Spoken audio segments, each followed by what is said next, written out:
Okay, what does doing your due diligence actually mean in real life, right? So, we're going to talk about how in private money lending, when people say do your due diligence, what are they actually talking about? Because you might hear this word thrown around a lot, but what are they actually saying? What is the step by step process through which you do your due diligence? So, we'll cover things like not just running numbers and knowing your numbers. We'll talk about verifying the borrower, the collateral, and any documentation. And we'll talk about questions you may want to ask that can help protect your principal. I mean, this is a topic that can go on for a very long time. I mean, we can go very deep, but it's a short video. So we can get more into it at another time. If you have questions, feel free to put them in the comments, but we'll stay surface level today. So when someone says do your due diligence, what they're talking about really is really based on a legal principle. So in law school, one of the things I learned was that we have a duty, with any kind of investment or business transaction to make sure that we are protecting ourselves, protecting our money, right? And the way that we do that is we diligently look into the transaction, the person behind the transaction, the business behind the transaction.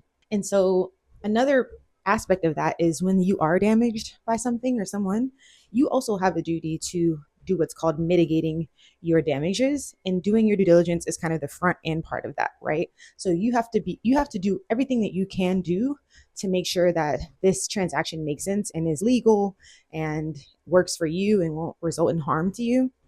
I mean, of course, it may not be perfect, but you do have a duty to diligently look into the transaction and the person in the business, right?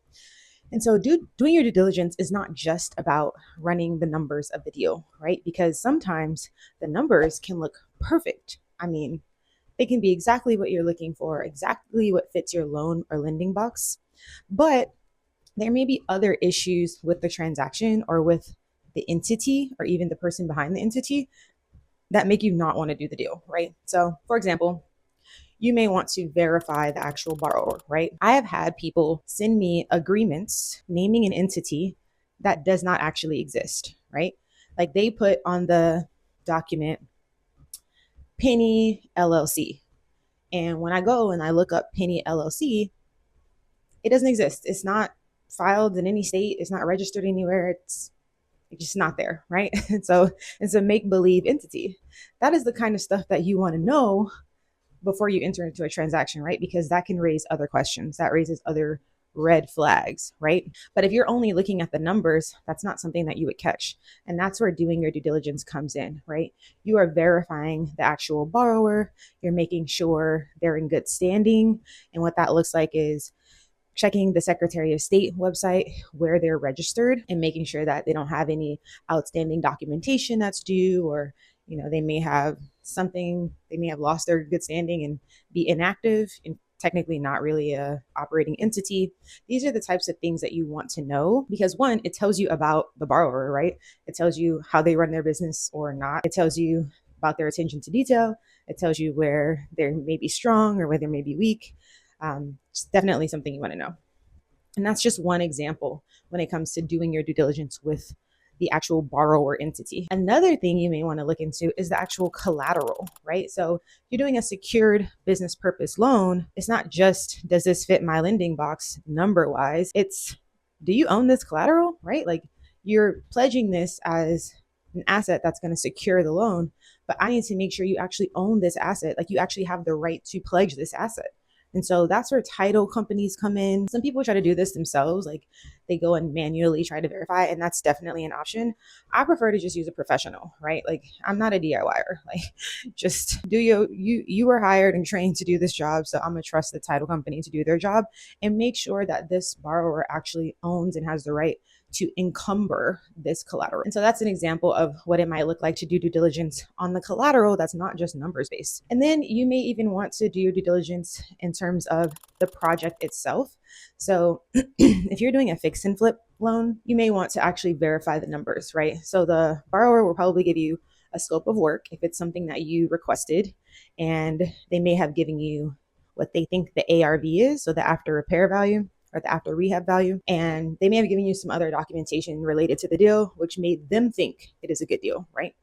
Now, you may not be an experienced fix and flipper, you may not even have ever owned real estate, but you still have a duty to check into the documentation that you were given. So if you look at a scope of work, you may not actually know what the real price of wood is, but if you see a line item for appliances and it says, I don't know, $50, you're probably going to be confused, right? Because in your world, what appliances has anyone gotten for $50? You may have questions.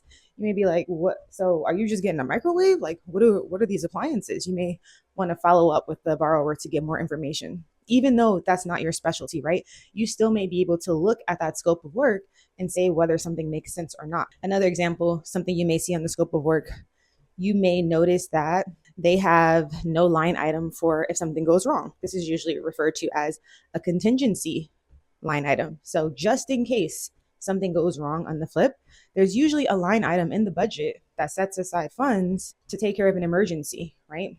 Or maybe you notice that this person's requesting funds for a year to do a fix and flip, but there's no line item for insurance, right? And it's not escrowed with their hard money lender, maybe. So these are the types of things you want to look into that aren't necessarily numbers based, but are a part of you doing your due diligence as a private money lender. Okay. So a lot of times how this comes up is you get the initial information and documentation from the borrower, you start reviewing it, and then additional questions come up, or you have additional documentation that you want to request based on what you saw in that initial set of documents. And these are the types of things that you need to go through to protect your capital. Reviewing those documents, writing down those important and sometimes hard questions, and having those conversations with the borrower, even if it may feel uncomfortable because you're essentially bringing up red flags, right? Or maybe orange or yellow flags, and it may cause the borrower to feel pressure or feel like they don't want to work with you or whatever. But those responses are going to tell you a lot about what it's going to be like to work with that borrower. And that's very important information. Another thing is just the structure, right? So doing your due diligence also requires you to look into and understand the real structure of the deal, not just on your end, but even just on the investor's end, how they have structured the investment from their side, what their exit strategy is, how they plan to have a backup in case that initial exit plan does not work. These are all things that you want to make sure you understand before you jump in bed with this investor. Due diligence gets thrown around a lot in private lending. Just want to make sure you understand a little bit more about what it means outside of just running the numbers. So I hope this was helpful. If you have questions, please write them in the comments. Of course, I cannot go over every single type of due diligence in a short video, but I'm happy to help where I can. So keep calm and lend on.